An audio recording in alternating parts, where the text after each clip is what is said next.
Welcome, Facebook Live. How's everybody doing tonight? So I am Joe, your Libertarian candidate for Congressional District 1 of the state of Idaho. Yes. And we are doing absolutely awesome this week. We've had some amazing milestones set this year so far. We've made it to the debates. We've been involved in several town halls. We've had conversations. Jo Jorgensen made 2 visits to the state of Idaho. I swear that's got to be a record as far as libertarian presidential candidates. We did the one right over here in Meridian not that long ago. And the next night we did another one over in Idaho Falls, which was absolutely awesome. So this week, tomorrow night, yes, please, if you can make it, lounge at the end of the universe. We are doing a celebration. Yes, it is a celebration. Because this has been an absolutely awesome year as far as libertarians in the state of Idaho has gone. A lot of amazing things have happened. A lot of opportunities, a lot of doors have opened up. Special thanks to Jenny Emmelhoff and her husband. Their contributions during the last 2 months, of course, have been incredible as far as getting out and helping spread the word, getting literature in, getting signs in. Her work on the Jo Jorgensen campaign, her work as the chair of the Idaho Libertarian Party, in the last, couple of weeks, just outstanding, getting the word out, letting everybody know that the Libertarian Party in Idaho is alive, is well, and is looking forward to active ungovernance in your community. Right? Let freedom ring, folks. Let freedom ring. It's what we're here for, taking over the world to leave you alone. Okay, now we got that out of the way. One of the things I want to talk about tonight is, of course, let's go ahead and run this down. We got garden gnome things. Reason why? It's going to freeze tonight, folks. You already feel the cold air coming in. It's going to be a deep freeze. So everything that we got in our garden pretty much needs to come out tonight if it's going to survive. We got a couple things, some squash thing that may be hardy enough to go ahead and survive, but some of the other things that don't weather so well, the frost, like our tomatoes and our peppers, they're about ready to go. So got to get out to the garden, get that taken care of. Also, if you've been paying attention to the earthquakes, man, what is with that? Let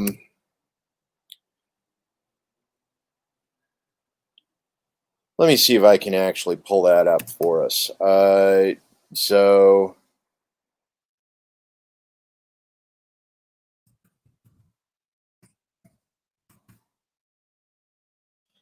this is one of those things I probably should have. Yep, there we go. USGS. Let's go ahead and zoom in. And what's our key looking like? We want... That's not the one I want. That's not the one I want. Let's go ahead and take a look at the terrain. And let's go ahead and close that. Key, close, settings. We want the settings. Yep, perfect. Okay, and I want to show that. So, for those of you who aren't too familiar, let's go ahead and do a screen share here. And what I want to do is Chrome tab, latest in the earthquakes. Okay, take a look at that. Take a look at that, folks. We've had 4 earthquakes, all in the last 24 hours. This is one day. 3.3 up in Stanley. 3, 2.7. Come on, folks. Things are shaking loose. Yeah, getting all sort of random movements going on up there.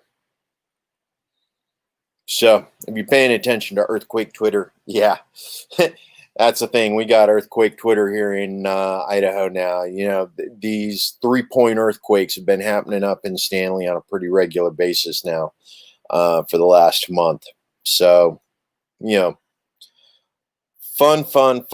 And especially when you realize that we just had that 8-point up off of the coast of Alaska.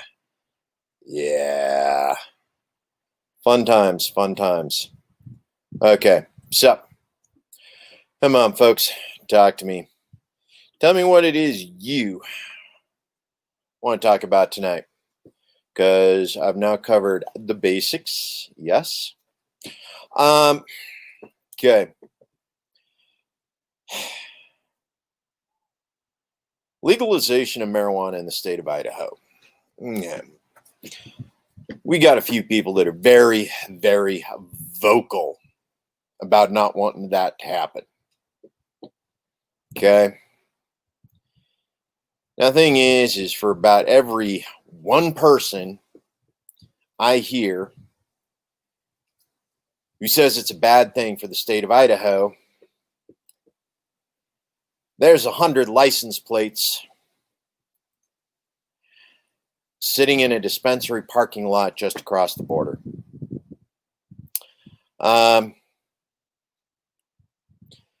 You know, you can go ahead, vote. There's 2 candidates out there, my opponents. They don't support legalization. They don't support the deschedulization of marijuana in the state here in the United States. That's their prerogative. Over 70% of Idahoans right now want to see medical marijuana legalized in the state. You know, neither one of the other candidates are interested in seeing that happen. They aren't. They're not going to go in and they're going to say, on day one, let's deschedule marijuana. Let's get it off of the absolute no sale schedule and at least get it down to a Schedule 2. Neither of the other candidates are interested in seeing that happen. You know, Rudy talks a good game about, Medicaid reform, healthcare reform. He doesn't support Medicaid for all, though. And of course, Russ, well, he's going with the GOP party line. It is what it is, folks. I'm the only candidate that's pro-marijuana, pro-guns, pro-healthcare transparency. Yes, healthcare transparency. Tax reform. Yeah.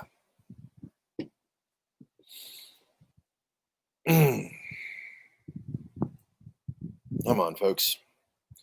I know there's some single issue voters out there, and I get it. You know, that one thing. You want that one thing so bad. You're willing to sell your soul to make it happen. Not just your soul, but your neighbor's soul.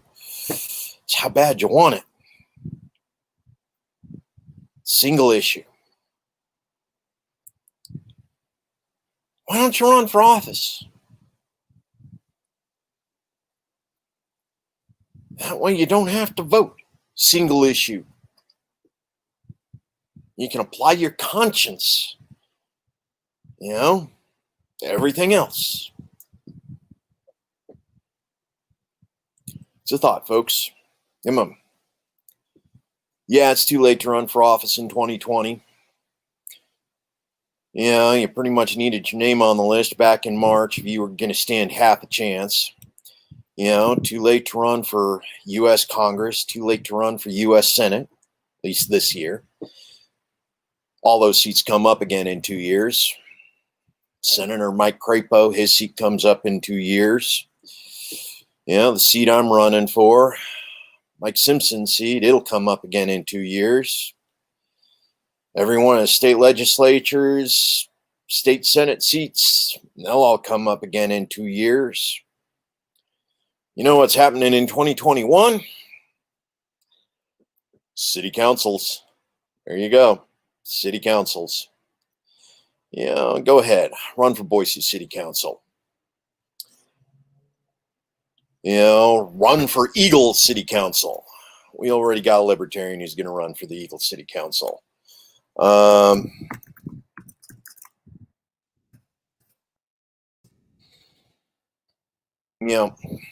for office, folks. Come on. Get out there. That way you don't have to vote for the candidate on a single issue. You won't. You can be pro-choice and pro-gun. But you got to run. You can be pro-marijuana and pro-gun, but you got to run. Run for office, folks. Doesn't matter. Start small. 2 years ago, I ran for state senate. Did pretty good, too, for a three-way race. For a three-way race in the state of Idaho as a libertarian candidate, I polled 5.4% of the vote. Right? Right. Progressives, not developers. It's one of the problem. Eagle, Kuna, Meridian, Boise. Okay. Every one of them, those city councils are loaded up with developers and friends of developers. Developers paid for those city council members to get into those seats. Thank God we got Jimmy. Jimmy's a little naive about a few things, but at least his heart's in the right place, which is more than can be said for some of the other people who were sitting on the Boise City Council.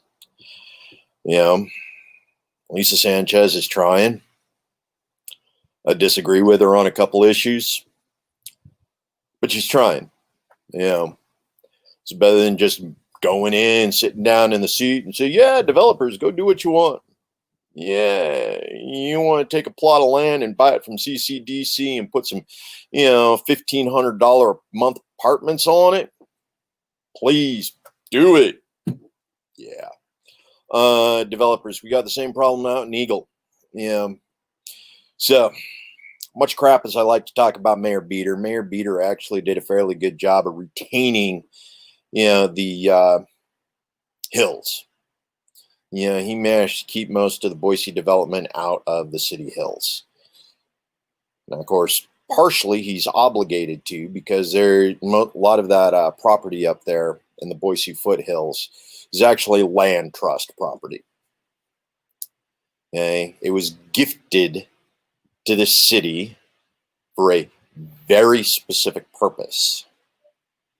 Now, how long it remains for that purpose as a gift is usually dependent on the integrity of the city council and the city mayor.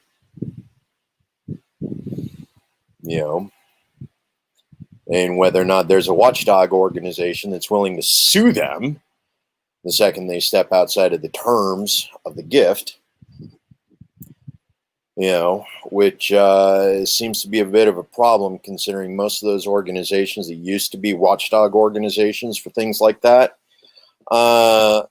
developers have moved in and become the board of directors for those nonprofit organizations that were supposed to sue the city if they violated the trust and the gift.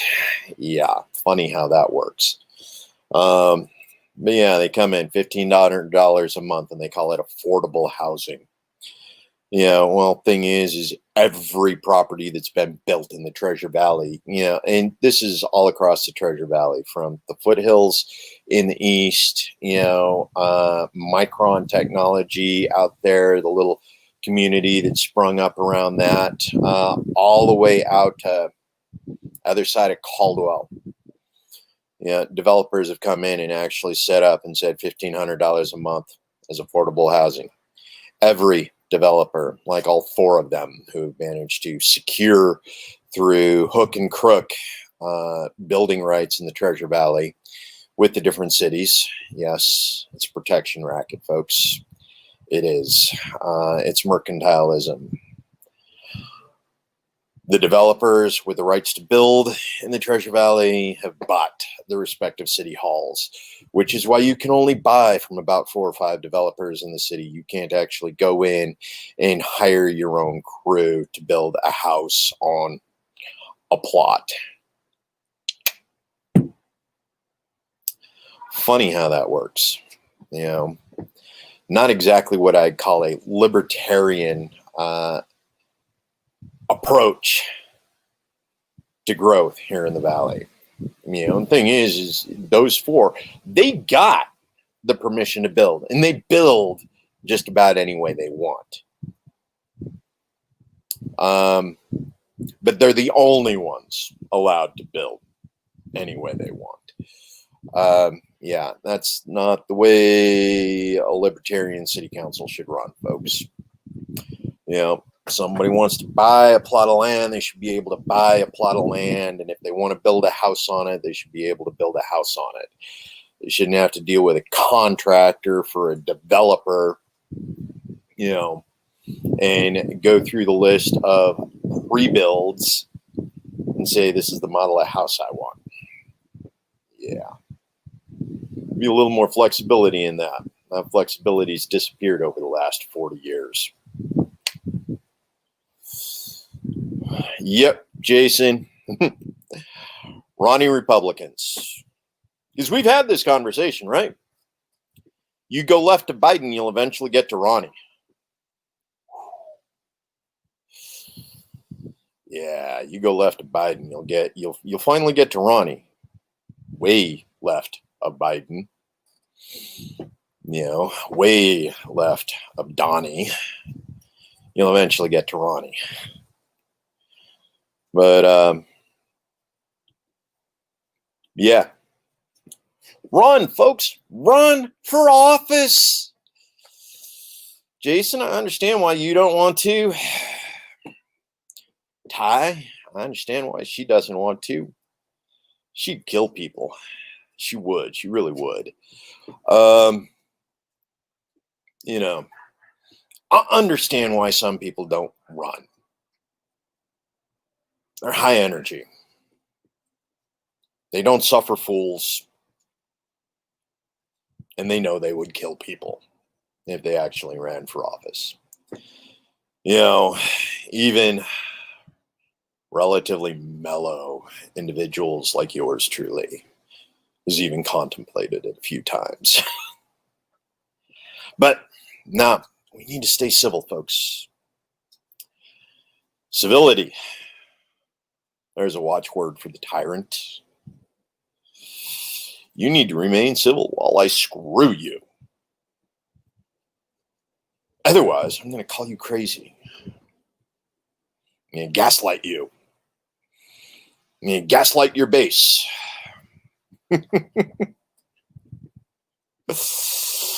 Yeah. Someday, right? Yeah, start moving things in that direction. I agree. You know, there is an argument for running more palatable individuals, you know, people who start the progress in the right direction, building an inertia in the right direction. We do want to do that. You know, and it's one of those things. It's one of the reasons why yours truly hasn't run with the Republicans or the Democrat, is because we need to build an inertia. And right now, both the R's and the D's on the national level have an institutional inertia. Yes, they do. They have an institutional inertia that, you know, not even Sisyphus is ready for that particular task. You know, we got a few people who try every year. You step in and say, you know, hey, you know, we're going to reform the Republican Party, or we're going to reform the Democratic Party. You know, we're going to reform it.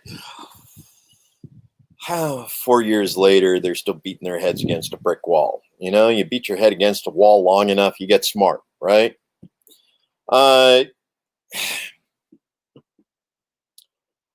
Ooh, we got a few people that are ready, Jason. We got a few. The Progressive Rockefeller Republican Liberal. Now, I'm assuming you're actually talking second or third generation Rockefeller, because if you're talking original Rockefeller, he was capitalist to the core, man. Capitalist to the core.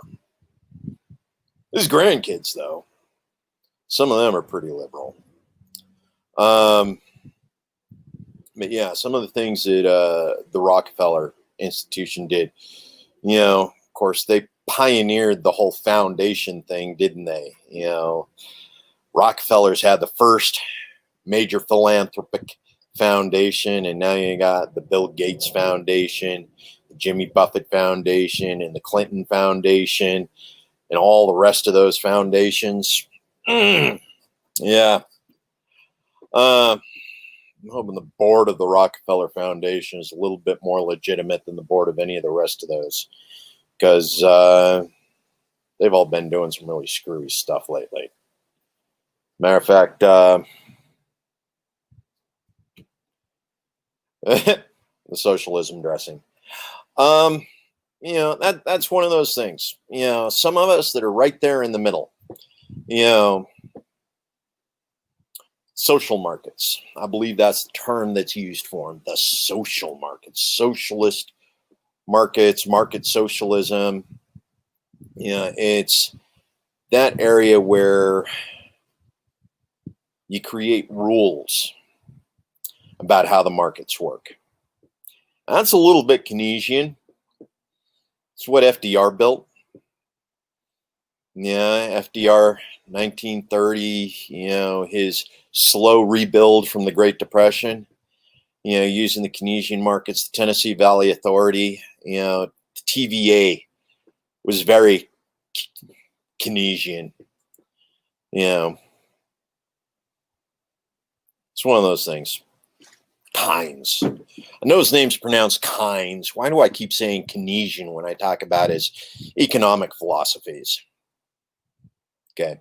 Now, the thing is Keynes was not a free market capitalist. He wasn't. He was a state capitalist. Central Planning Committee.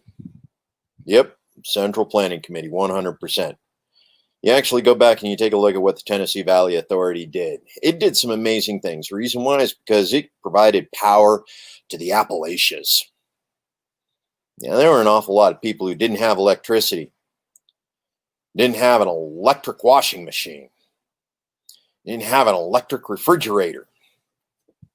Tennessee Valley Authority changed all that. Yeah, it did. 1945, Tennessee Valley Authority. About how long the TVA lasted before the capitalists came in and said, nope, that's a government monopoly. You're interfering with our private capitalist operations. Break up the TVA. No, that lasted about 10 years. Go build a right? Right? You want to go build a commune with some like-minded anarchists? Go for it. Absolutely. Everybody should be able to do that.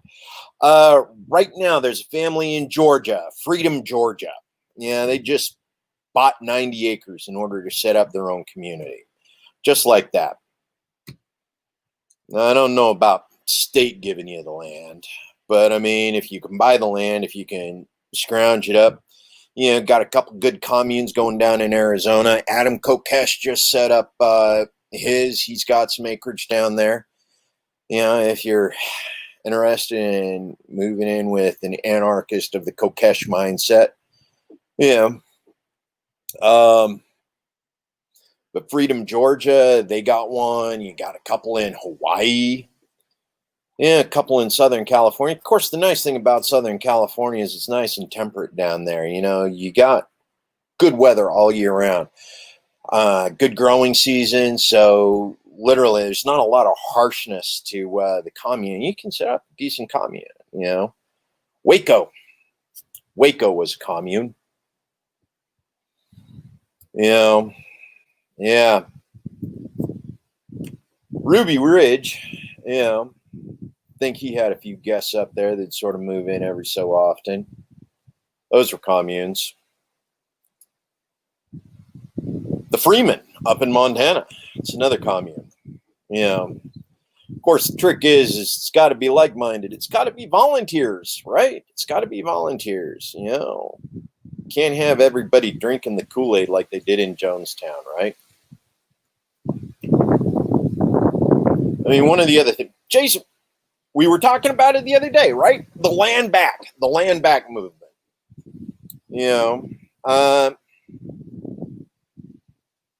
Okay, we actually had some trouble with this summer.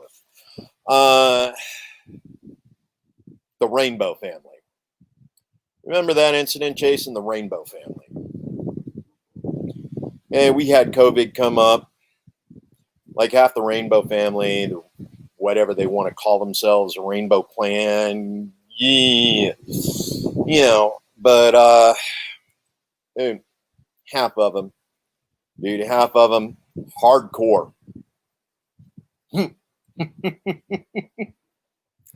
Hardcore colonizer. Yep. Rainbow, whatever you want to call yourselves. Dude, the people with heritage for that land asked you not to come.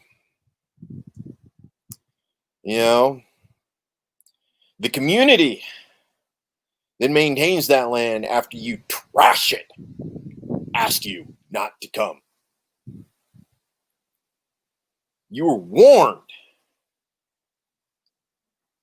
that particular plot of land you decided to inhabit this last summer wasn't able to sustain even the people who showed up. Man. Friggin' hippie colonizers.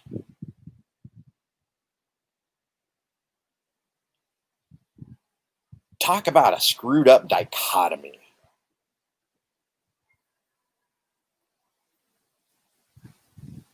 How do you justify peace and love when you completely disregard the communities that require that land to survive on a year-round basis?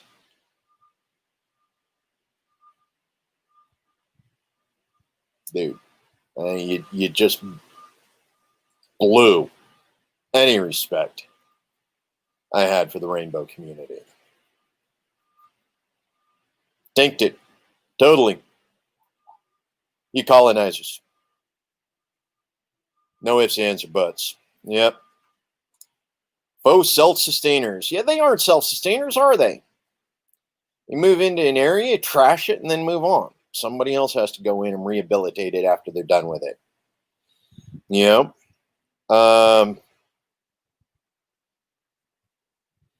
It's not self-sustainment.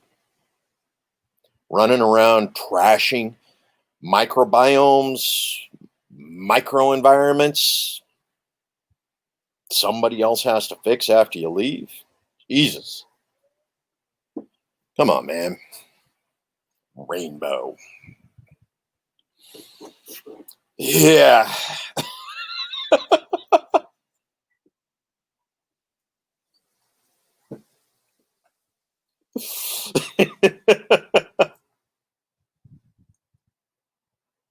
There's two wolves inside of you. Sorry about the transporter mishap.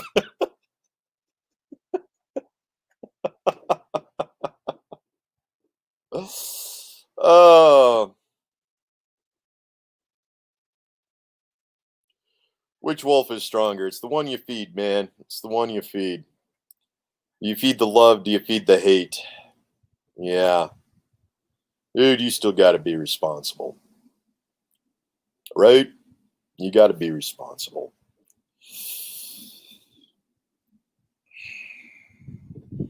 Even if you feed the wolf that loves, you still got to do it with responsibility.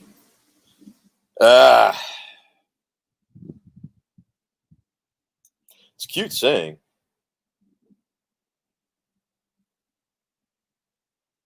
Pretty sure it was a white man who came up with it, though, right?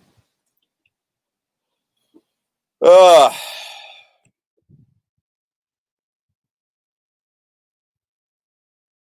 right. Trying to fill that hole in their colonizer soul by stealing from every other culture that still has a connection.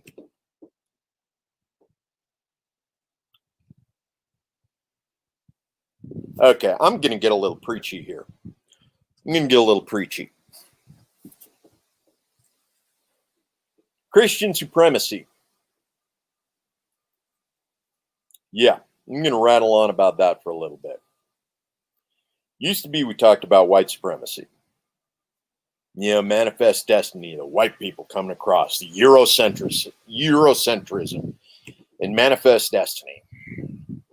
Well, it's morphed, folks. Reason why is because the white nationalists realized even the closest allies don't appreciate that one drop mentality. Funny thing is, everybody who used to attend the Aryan Nations rallies, the white supremacy rallies, they show up at any one of these Christian supremacy rallies, they hear the exact same rhetoric. May not be about the color of your skin, may not be about where you were born, but it's definitely about who your sky daddy is.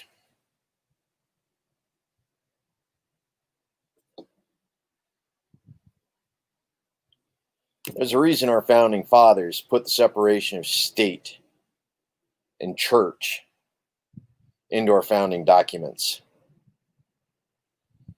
Yeah, no state shall make a law regarding, religious faith and belief.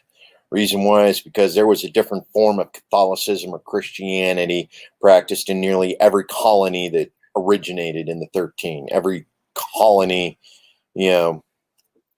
Thomas Jefferson was a friggin' deist. George Washington was a Christian. The Quakers, they had a completely different Protestant version of the faith at the time. There was a reason there was a separation of church and state because of the Church of England and the Holy Roman Empire, the Catholic Church.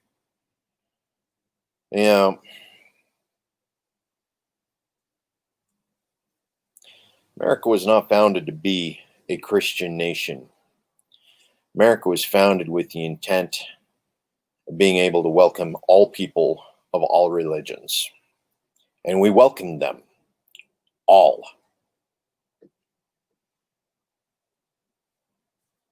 Early adopters of Islam came in.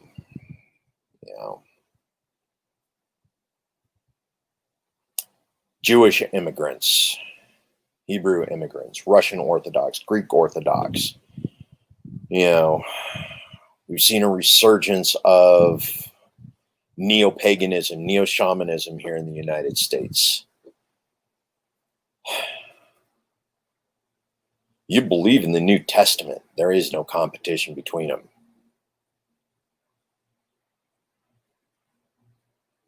Jesus appreciated the Gentiles. As long as they minded their own business, he minded his.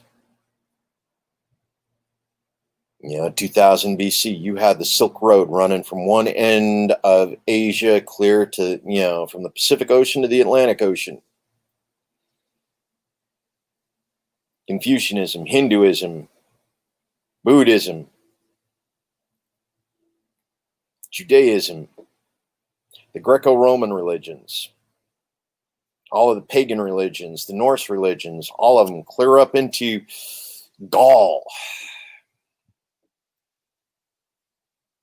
By 1776, yeah. Come on, folks. Christian supremacy.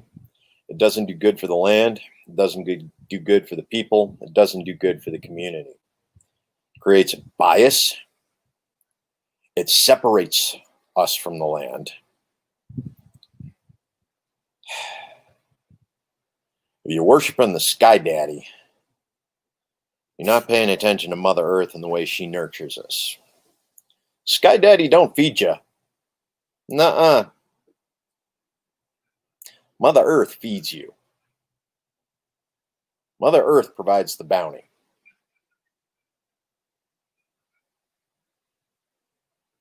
Doesn't matter what you call her.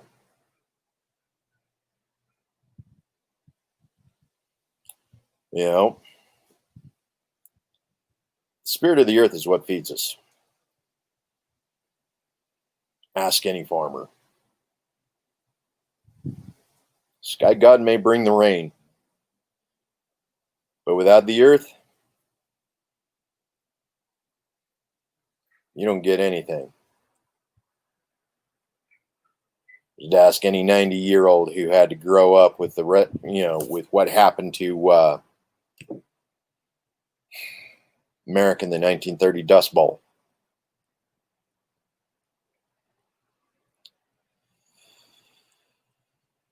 You need to cut it out.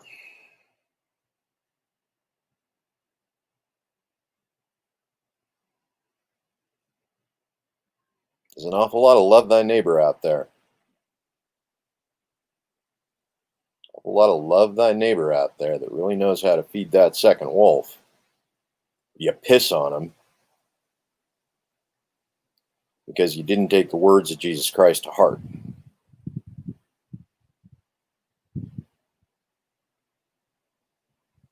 There's room for all of us here, folks. Don't start getting this high and mighty.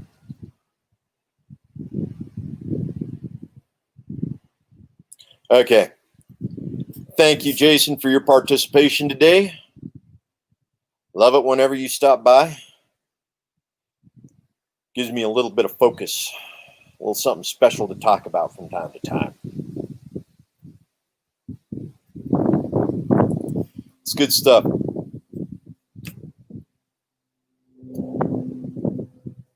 I think once people stop bending over backwards, working for their overlords, start seeing a little bit more progressive. 40 years ago, this was a progressive state. We had Andrus. We had church. 40 years ago is a progressive state. We can get back to that, man. We can. We just got to unjack this economy. Thanks. Remember, run for office, folks. In the meantime, like, share, comment. Tell the world about me. Tell the world about you. Run for office. Family, friends, community. As long as you got those three things, you can get elected. Love you. Peace out.